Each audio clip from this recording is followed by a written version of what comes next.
dari apa awal-awal lah ke tahun lalu biro. Oke. Kondisi ini kayak apa nanti lihat awal-awal film C2O. Mulai. Yuk. Ya. C2O itu berdiri sekitar tahun 2008. Jadi di antara kita nggak ada yang mengingat persis tanggalnya. Jadi kita juga nggak pernah mengadakan acara berapa tahun C2O gitu ya. Tapi sekitar 2008. Nah, kalau saya sendiri sebenarnya baru di 2009-an. Jadi ketika awal berdiri saya udah jadi member tapi saya nggak aktif. Baru sekitar tahun 2009 saya aktif di sini. Setahu saya dulu kalau C2O itu ada beberapa acara masih sepi-sepi sih. Waktu 2008 lalu 2009 paling rutin kita bikin acara pemutaran film. Nah, itu sebenarnya saya mulai ke C2O itu ketika ngadain pemutaran film. Karena yang diputar ya film-film yang cenderung susah diakses gitu kan. Jadi dan setelah itu biasanya kita ngobrol gitu. Waktu itu formatnya masih meja yang kaca itu masih di tengah sini. Terus ada TV kecil di pojokan. Nah, waktu itu kesannya lebih eksotis. Jadi yang datang sangat sepi. Member waktu itu belum sampai, saya waktu itu member ke-8 kalau nggak salah. Jadi datang ke sini nonton film, ngebahas. Kita nggak terlalu saling kenal, tapi rasanya eksotis gitu, Mas. Seperti kan orang nggak saling kenal datang ke tempat yang di tengah kota tapi ternyata agak tersembunyi, signage-nya nggak terlalu ada gitu. Kita membahas film. Itu kondisi awal-awal, setahu saya ya. Tinta atau Cat seharusnya bisa lebih cerita tentang awal-awal gitu. Itu paling rutin ya pemutaran film. Tapi sekitar 2009 kita mulai bikin program.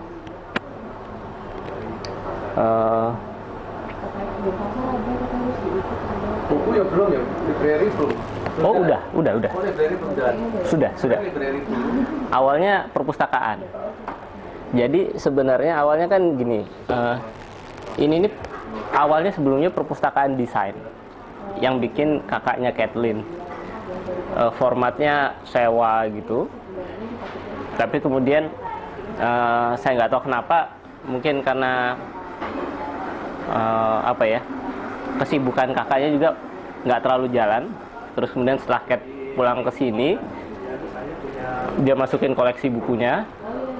Jadi sebenarnya kita masih lihat ada sisa-sisa buku desain dulu ya di situ, di pojok situ. Terus ditambahin sama koleksinya Kat, akhirnya jadi C2O. Yang memang ya kalau dari segi genrenya jadi lebih banyak, lebih luas gitu.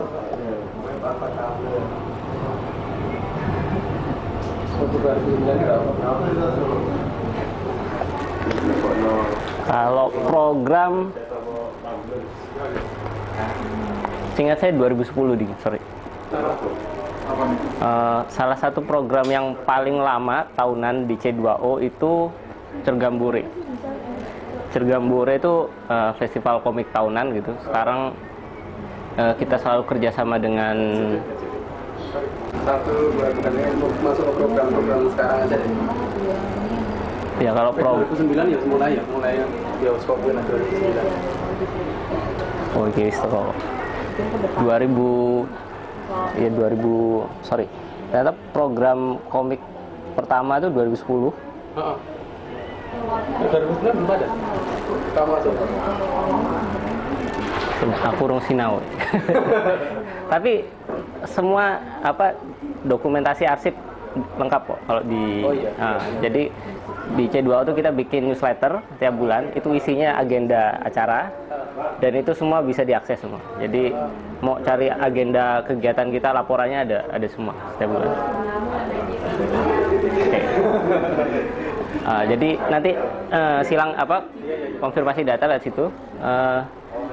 Yang paling lama itu Cergambure. Kita selalu kerjasama dengan, waktu itu masih CCCL, sekarang jadi IV. Format kerjasamanya kita ngumpulin komikus yang di sini, sementara mereka bawa komikus dari Prancis. Terus ya itu yang cukup sustain. Terus kita sempat bikin juga festival anak, terus festival untuk hari buku. Salah satu yang rutin lagi itu apa ya, ada festival desain namanya Design It Yourself, itu juga cukup rutin. Sekarang masuk tahun yang ketiga. Jadi pada dasarnya kita kalau desain itu berusaha ngumpulin membangun diskusi. Jadi kita ngumpulin berbagai pelaku-pelaku, diajak diskusi. Tiap tahun kita punya tema gitu. Kalau di iOS temanya, nah kalau saya agak bisa cerita agak panjang karena kebetulan saya yang bagian itunya, programnya. Jadi kalau di DIY itu tahun pertama kita temanya itu semacam memetakan kondisi ya sederhana 5W1H, terus apa ya gitulah, analisa gitu kan. Tahun kedua kita berusaha bikin ngumpulin taktik-taktik, karena kita merasa kalau strategi itu sifatnya tuh biasanya disusun di meja tapi dia kurang bisa responsif gitu kan, terus sering nggak sesuai dengan kondisi lapangan. Kita bikin tema kedua itu optimis taktik gitu, karena kita merasa taktik yang responsif, yang sesuai dengan konteks lapangan itu yang membantu strategi yang di awal kita susun itu bisa tetap optimis gitu. Nah tahun ketiga nanti Oktober, ini setiap Oktober kita kerjasama dengan pihak Alex, Soledad and the Sisters Company, mereka yang mengelola Sunday Market. Nah kita dapat spot untuk salah satunya itu di Sutos, di mall gitu. Ya itu sih. Kalau program C2O banyak saya cerita yang saya ingat aja ya. Yang terakhir ini bukan murni program C2O, tapi kita jadi host untuk Ayore. Ayore itu semacam platform untuk mendata, mengumpulkan dan membagikan pengetahuan perkotaan. Itu sebenarnya digagas oleh Rujak. Jadi Ayore ini sebenarnya bagian dari program Urban Knowledge Dynamic, dinamika pengetahuan kota. Kalau dari Rujak waktu itu ngelempar bahwa mereka pingin ada isu yang namanya dinamika pengetahuan kota, bahwa warga kota yang mereka yakin bahwa warga kota yang punya pengetahuan yang bagus, yang pengetahuan dalam hal ini sifatnya interaktif. Jadi kalau informasi mereka merasa itu sifatnya lebih searah, tapi kalau pengetahuan mereka bisa dapat, mereka bisa tanyakan, mereka bisa revisi, mereka bisa menambahkan gitu kan. Ya kayak Wikipedia mungkin ya. Jadi mereka merasa bahwa warga yang punya pengetahuan kota yang bagus, terus punya keturutsertaan yang dinamis juga terhadap penciptaan pengetahuan itu, akan menciptakan kota yang lebih bagus gitu, kota yang lebih baik. Jadi sebenarnya sederhana waktu itu ada beberapa kota ditawarin untuk merespon itu. Nah setiap kota responnya beda-beda. Nah kita di Surabaya kebetulan waktu itu setelah diadakan semacam FGD gitu, si Kathleen, founder C2O, kebetulan dipilih untuk jadi ketuanya. Dan dari pembicaraan kita sebelumnya, maksudnya sebelum kita ketemu itu, kita memang waktu itu ada salah satu obsesi ya. Kalau kita kepingin ngebikin website yang semacam zaman sekitar 2010 itu namanya Good-ish, dari majalah Good itu. Kalau sekarang dia formatnya udah berubah, tapi di pasca sebelum mereka berubah sekitar 2012 mungkin desainnya. Nah pasca sebelum itu kita lumayan suka ngeliat websitenya gitu, terus kita ngerasa kalau kita bisa bikin website semacam ini di Surabaya, ini menarik gitu. Nah terus kemudian datang tawaran itu, ya udah, akhirnya setelah berembuk dari berbagai macam pihak, karena kalau Ayore kan sebenarnya bukan program C2U kan, jadi karena ada berbagai macam pihak, ada dari teman-teman Petra, ada teman-teman Senkali, ada beberapa dari komunitas juga. Terus ya kita merasa kayaknya akan lebih sip kalau kita bangun platformnya gitu. Karena kita merasa kalau pengetahuan itu sebenarnya banyak diciptakan, kayak teman-teman milisi juga, teman-teman LOS. Saya rasa Surabaya ini masalah di semua wilayah di Indonesia, tapi terutama di Surabaya yang panas gitu kan. Orang itu kalau kayak Kang Semut cerita, pasti di sini orang kebanyakan bekerja dengan waktu kantoran gitu. Terus kemudian kalau ketemu malam panas gitu kan. Itu yang buat orang harus lebih efisien sama waktunya gitu. Kalau saya harus ke daerah yang jauh, saya harus efisien gitu. Jadi keterhubungan itu yang saya rasa kita perlu hubungkan gitu. Jadi kita bisa dicek nanti websitenya ayore.org. Itu kita bikin platform di mana nanti kita mendata, ada komunitas, terus kemudian ada ruang berbagi, terus sebentar.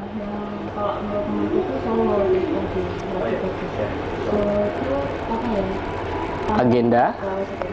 Jadi terus juga menerima artikel-artikel dari kiriman-kiriman dari semua orang gitu. Pertama kita kerasa bahwa kenapa kita perlu membuat directory jaringan itu penting.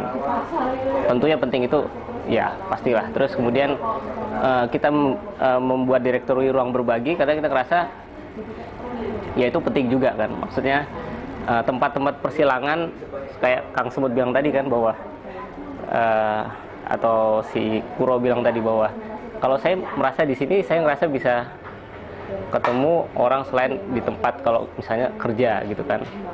Dan akhirnya di sini kan karena bisa dipakai untuk bikin acara, bisa jadi orang bisa banyak ketemu gitu. Tapi masih banyak yang nggak terakomodasi gitu.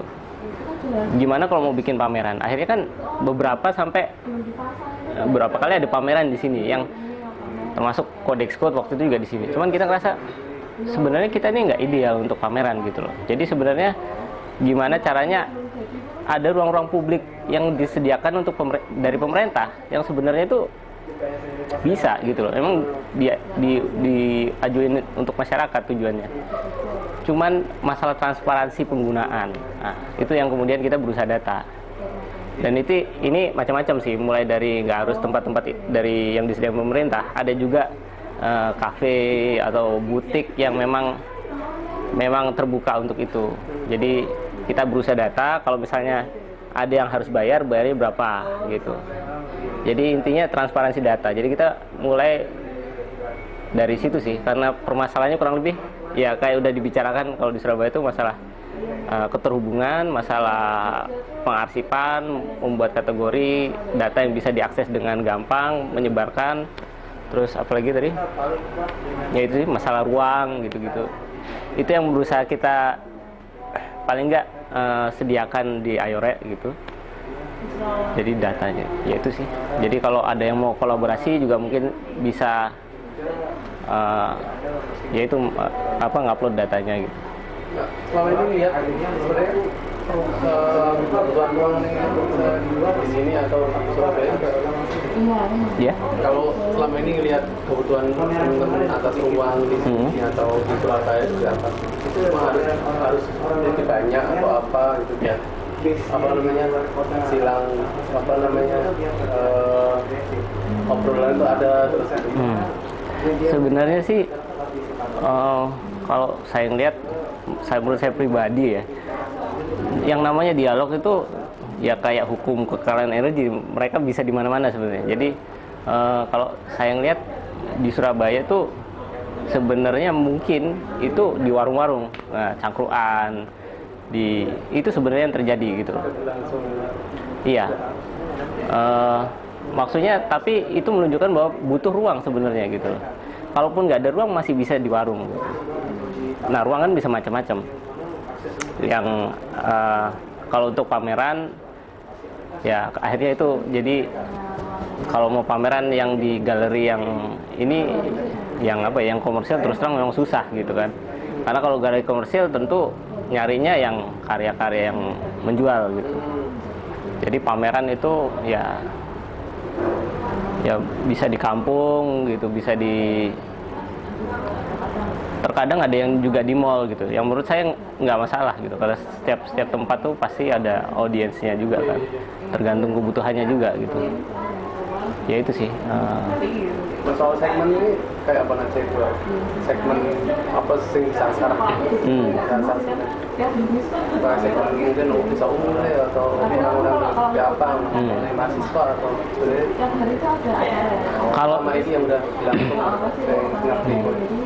kalau secara segmen sebenarnya lebih itu terbentuk secara alami sih Mas, menurut saya. Jadi kalau setahu saya dari kita, malah kita nggak berusaha membentuk segmen, karena kita pingin di sini bisa diakses oleh semua orang. Pinginnya kayak gitu bahwa orang dari berbagai latar belakang seharusnya nggak apa-apa kesini, dan kita pinginnya sebanyak mungkin gitu. Karena kita juga sangat-sangat menghindari kalau ini jadi, tahu kan kadang ada tempat itu kalau cenderung eksklusif gitu. Wah, kita agak takut begitu. Jadi memang makanya kita bikin acara juga kadang sama komunitas sejarah, kadang sama komunitas komik gitu. Jadi kita pingin ya seberagam mungkin gitu. Jadi anggota kita juga dulu mulai dari ada yang SD ada, terus ada yang opa-opa juga. Jadi kita sampai punya klub opa-opa C2U gitu, karena isinya tuh para orang sepuh-sepuh gitu. Kayak gitu sih. Ya ini sorry banyak informasi yang nggak masuk Mas. Kebanyakan tapi semua di website. Website ada kok. Kalau saya sih merasa untungnya saya masuk ke sini itu terutama karena CAT itu dia contoh yang baik bagaimana kita harus disiplin untuk membuat catatan, terus mengarsipkan, mengkategorikan gitu. Ya salah satu kenapa saya juga memutuskan untuk aktif di sini juga, meskipun nggak terlalu aktif juga sih. Yaitu karena saya lihat dari 2008 sampai 2009 lah ya, setahu saya tuh praktis dia sendiri waktu itu bikin newsletter. Dia bikin newsletter, dia yang waktu itu masih agak sepi, dia yang ngurusin websitenya. Di newsletter itu kan juga ada agenda, karena belum banyak kegiatan, akhirnya harus ada review buku. Sebulan dia bikin beberapa review buku, terus resensi film, itu dilakuin sendiri. Setiap bulan ada terus, dan itu yang membuat saya gila ini. Ya itu sih. Jadi saya ngerasa kadang satu contoh itu, satu orang itu bisa juga kalau dia bisa menarik orang yang bersimpati gitu sih. Selama itu biayanya kayak kalau C2O ya. Kalau C2O sih sekitar 2009 atau 2010 itu kita bisa lebih mandiri secara operasional ya. Sebelumnya itu masih nombokin memang. Kita masih nombokin. Jadi sekitar 2009-2010 itu udah mulai lebih banyak member, karena di sini kan sistemnya kan sewa Mas sebenarnya. Jadi 10% dari harga buku. Dan yang lumayan itu kadang justru dari penalti denda itu lumayan juga. Terus kita juga jualan makanan minuman gitu. Snack-snack yang itu lumayan membantu. Gitu. Terutama karena Surabaya panas, kayak gitu. Terus kita menyewakan ruang juga di sini, macam-macam memang kebutuhannya. Kalau memang komunitas atau teman sendiri yang kita tahu ini memang butuh support, ya nggak kita kenakan biaya gitu. Tapi kan kadang ada juga Gramedia, kadang di sini juga gitu. Terus kita juga ada usaha pemesanan buku impor juga gitu. Itu sih. Itu kita terus kalau kita dia naik dulu, saya kan biasanya persinggungan ini harus dilupakan kayak apa? Kalau secara praktis mungkin nggak ada mas ya kalau secara praktis ya. Tapi gini, maksudnya mungkin kalau menurut saya pribadi ini salah satu tempat di mana orang yang biasa urusannya dengan teks sama visual itu ketemu dan ngobrol. Jadi kalau menurut saya sih itu yang secara nggak langsung berpengaruh ya, karena kalau setahu saya karena forum diskusi seni rupa secara khusus juga nggak ada. Jadi akhirnya kadang gini, kita diskusi soal komik atau soal desain, nah itu nyerempetnya ke situ. Jadi kayak ketika kita bikin festival desain, kita bikin salah satu sesi khusus misalnya urban art, karena kita merasa itu ya bagian dari irisan dengan desain. Tapi ada juga irisannya dengan seni rupa juga kan. Dan waktu kita bikin itu kebetulan juga si Popo Jakarta itu, dia kebetulan lagi bikin database seni rupa Indonesia gitu kan, seni rupa jalanan, itu mampir juga gitu. Jadi saya rasa itu sih, kalau persinggungannya sih terutama karena gini, saya mungkin nggak bisa ngomong seni rupa seperti yang definisi yang sama kayak di Jogja gitu. Tapi gini,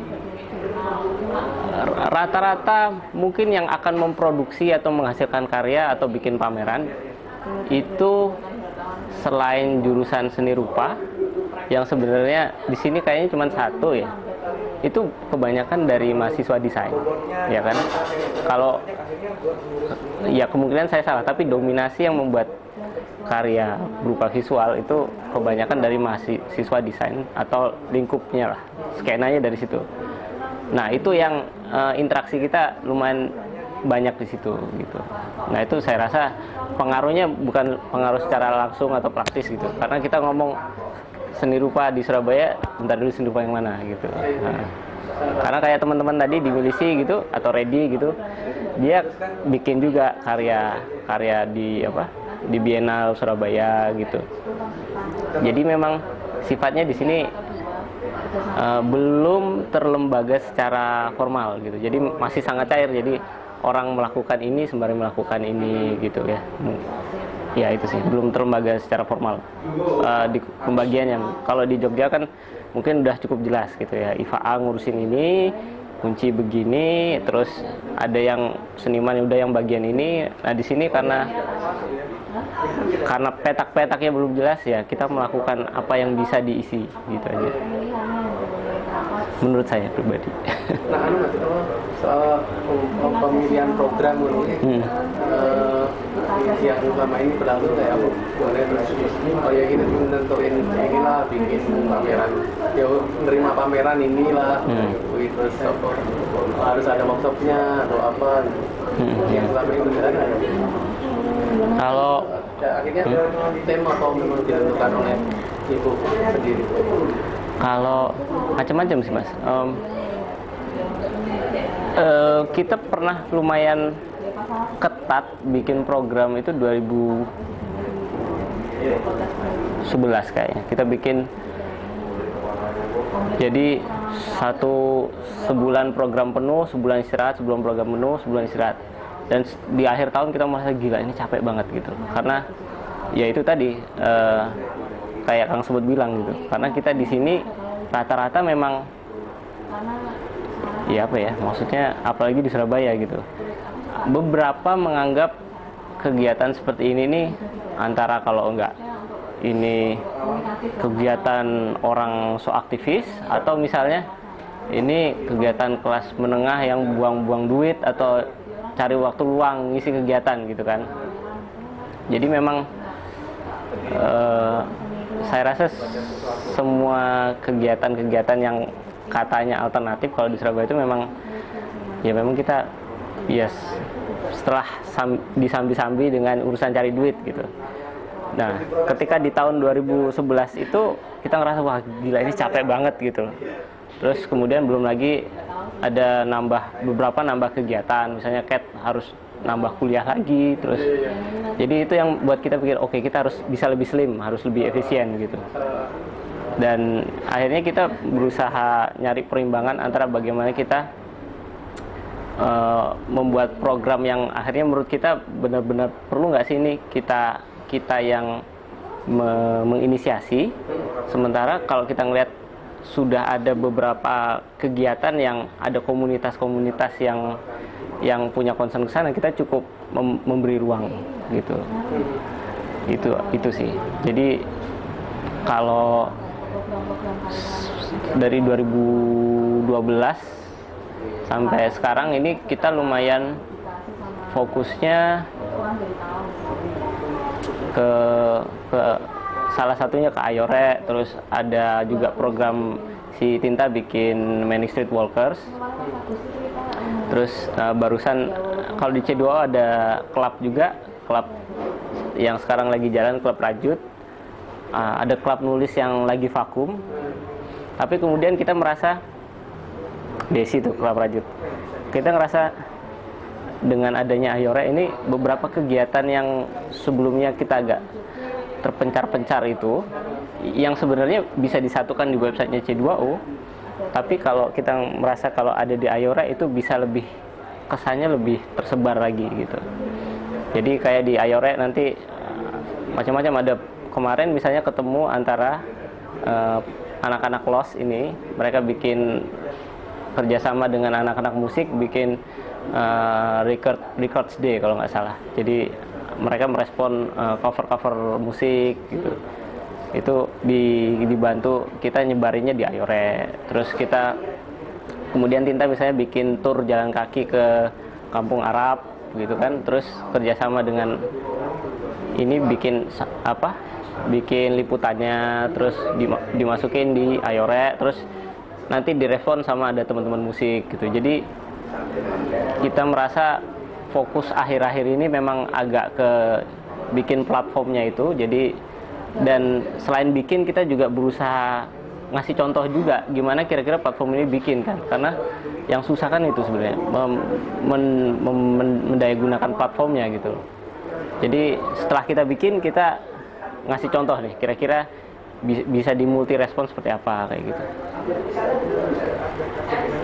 Nah selama ini nggak ada hubungan karo secara aktif dengan seni rupa yang selain desain nggak? Iya. Apa sama galeri atau sama pemerintah di kesenian lah ada nggak sih? Kalau dengan komunitas ya paling sederhana ya kita cuma nyediain tempat pameran gitu kan, terus bantu publikasi kayak gitu-gitu. Kalau ya sama teman-teman ya seni rupa ya itu sih paling yang muda-muda ya tentunya, yang kita nggak ngomong yang udah main ke galeri gitu, lebih ke membantu mengorganisasi pameran. Kayak tempo hari pameran kedua LOS itu di Art Hotel. Nah, kita bantu fasilitasi ngobrol ke Art Hotelnya, terus kita juga bantu kayak nyusun timeline, hal yang sederhana gitu. Jadi kadang-kadang kalau saya pribadi nganggap mungkin karena C2O ini, terutama kalau saya lihat Cat itu contoh yang relatif cukup bagus. Ini kesannya agak memuji diri sendiri, tapi saya ngelihat Cat ini biang keroknya, dia relatif cukup bagus untuk mengorganisasi, memanage, mengelola berarti ya, mengelola hal-hal yang sederhana gitu kayak timeline, terus misalnya pembagian tugas. Itu kan hal-hal yang kalau untuk kalangan ya stereotipnya kan kalau orang udah bikin karya mereka nggak punya waktu untuk begitu gitu. Kalau di Jogja ada kayak manajemen lah. Ya, yang kayak gitu-gitu. Kadang fungsi non formal kita kayak gitu. Jadi kayak lo sih datang. Ini gimana terus sama Cat, ya udah kalian mau gimana? Timelinenya di sini, yang visible di mana? Yang kayak gitu-gitu.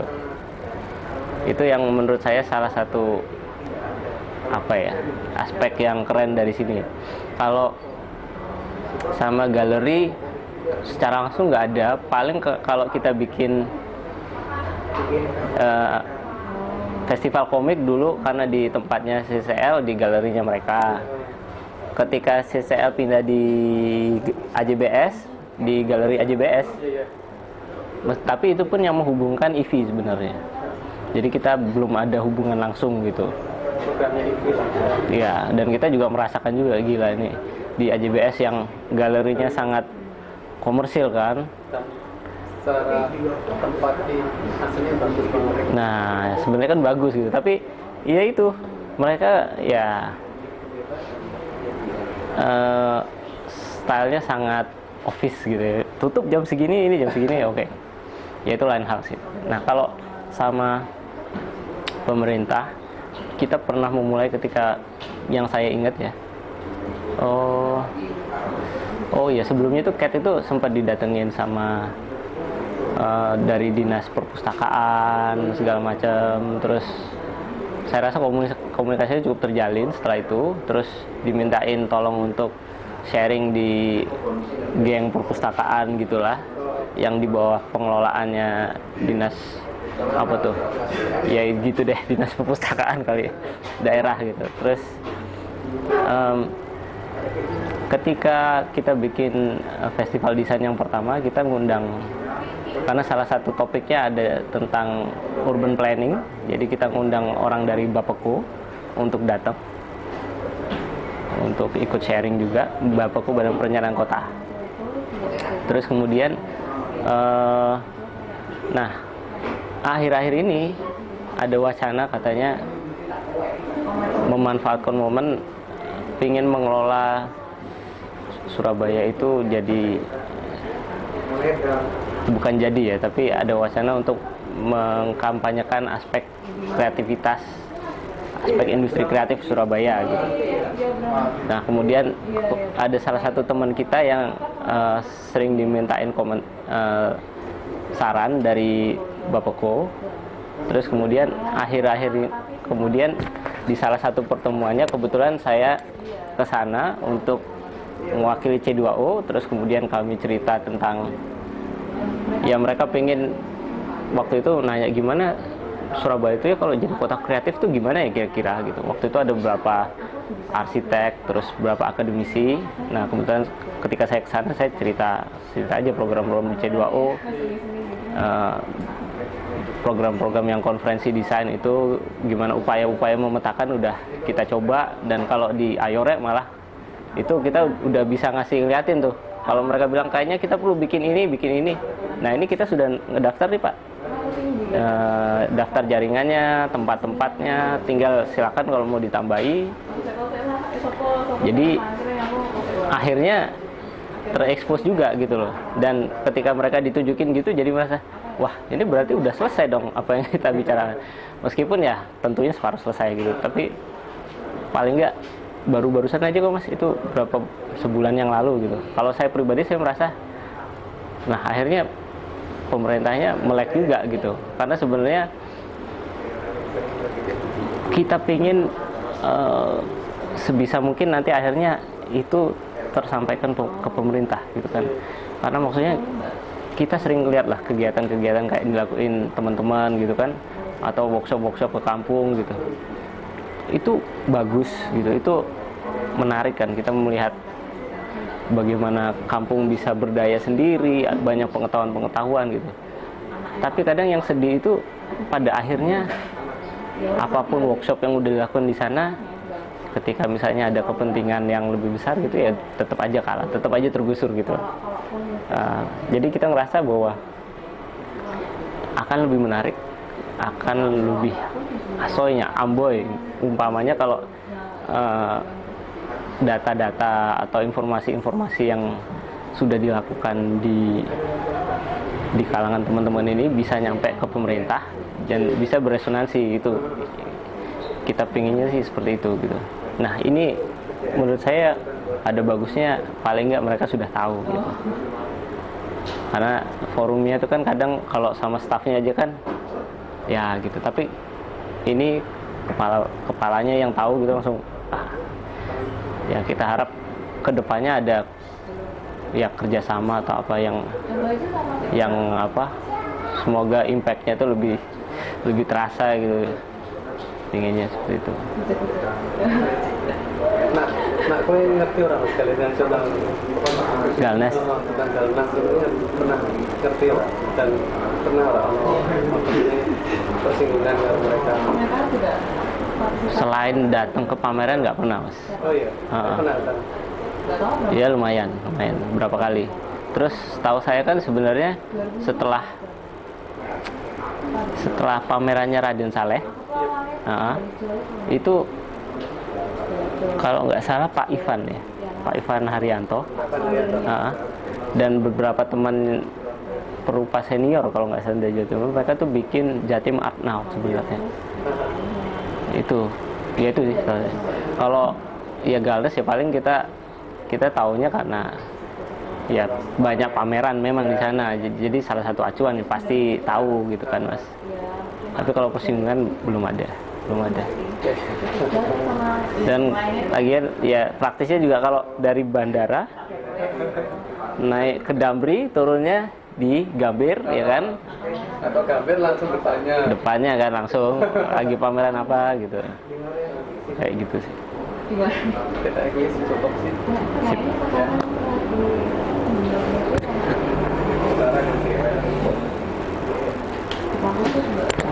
Oke. Sip.